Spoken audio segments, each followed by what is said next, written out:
Köklü sözlər. Eyni köklü sözləri tapmaq üçün 3 şərt vacibdir. Əgər sözlər bu 3 şərtin tələblərinə cavab verərsə, deməli eyni köklü sözlər sayılır.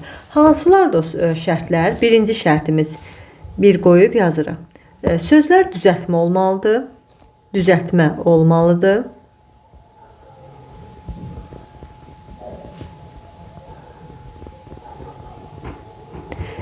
Birinci şərt nə oldu? Sözlər düzəltmə olmalıdır. 2. Kökləri eyni nitq hissəsi olmalıdır. Köklər eyni nitq hissəsi olmalıdır.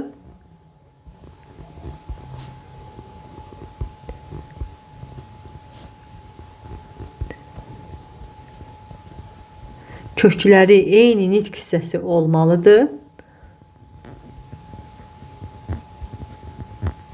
Sonra üçüncü şərtimiz kökləri eyni məna olmalıdır. Kökləri eyni məna olmalıdır.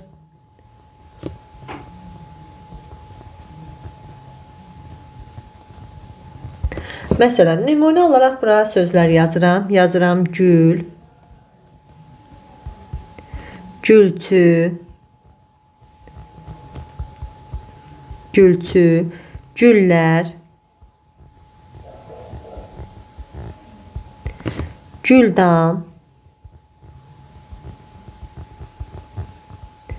gülən, sonra gülüstan,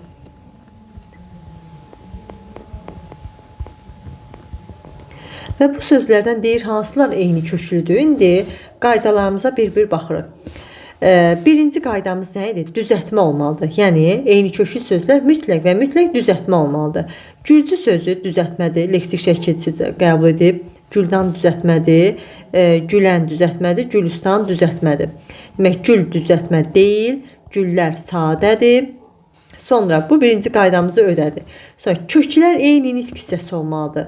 Gülcü sözünün kökü gül, sonra güldan sözünün kökü gül, gülən sözünün kökü feildir, gülən insan. Yəni buna görə də gülən sözünü biz götürə bilmərik. Gülüstan sözünün kökü də güldür. Sonra ikinci qaydamızda bəzi sözlərimiz ödədi. Sonra üçüncü qaydamız nədir? Üçüncü şərtimiz kökləri eyni məna olmalıdır.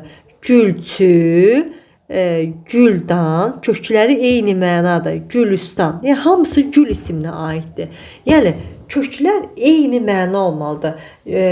Gül ismi heç vaxt gül feili ilə eyni məna ola bilməz. Elə eyni köklü sayılmır. Köklər mütləq və mütləq eyni məna olmalıdır. Kökləri eyni nitq hissəsi olmalıdır və sözlər mütləq düzəltmə olmalıdır ki, eyni köklü söz olsun.